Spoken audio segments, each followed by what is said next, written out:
वधू का जो है उसका अधिकार सास और ससुर के संपत्ति पर नहीं हो सकता।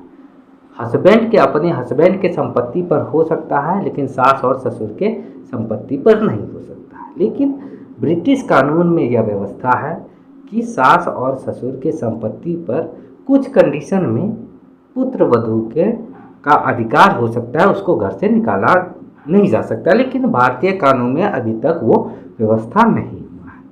तरुणा बत्रा के केस में भी सुप्रीम कोर्ट ने स्पष्ट किया है कि जो अधिकार है, पत्नी का जो अधिकार है, वह सिर्फ अपने हस्बैंड के संपत्ति पर है, ना कि सास और ससुर की। जो संपत्ति सास और ससुर के नाम पर है, उस संपत्ति पर पुत्र वधू का कोई भी हक नहीं बनता। वायलेंस एक्ट का जो घरेलू हिंसा एक्ट है, उस 17(1) जो धारा है, उसमें यह कहा गया है कि शेयर्ड हाउस होल्ड की संकल्पना, वैकल्पिक आवास की व्यवस्था किस कंडीशन में, अगर रहने के लिए पत्नी के पास रहने के लिए नहीं है, पुत्र वधू के पास रहने के लिए नहीं है, तो सास ससुर के संपत्ति पर वह रह सकती है।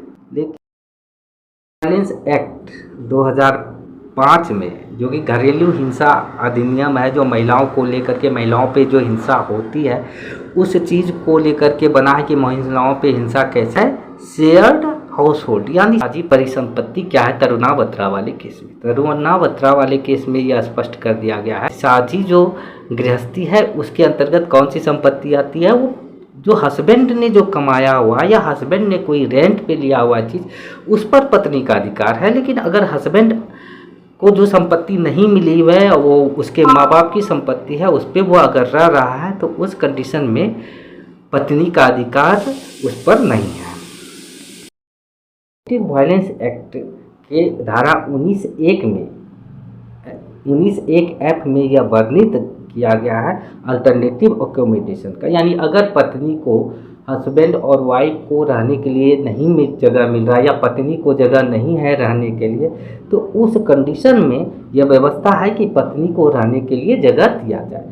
लेकिन सुप्रीम कोर्ट ने तरुणा बत्रा वाले केस में इस बात को स्पष्ट किया है कि वैकल्पिक निवास की व्यवस्था हो सकती है। किस आवास पर हो सकती है, वह आवास पति के द्वारा खरीदा गया हो, ना कि वह आवास सास और ससुर की संपत्ति हो। अगर सास और ससुर को वो संपत्ति मिले और उसमें पति का कोई हक नहीं है, तो उस कंडीशन में पर पत्नी का अधिकार नहीं।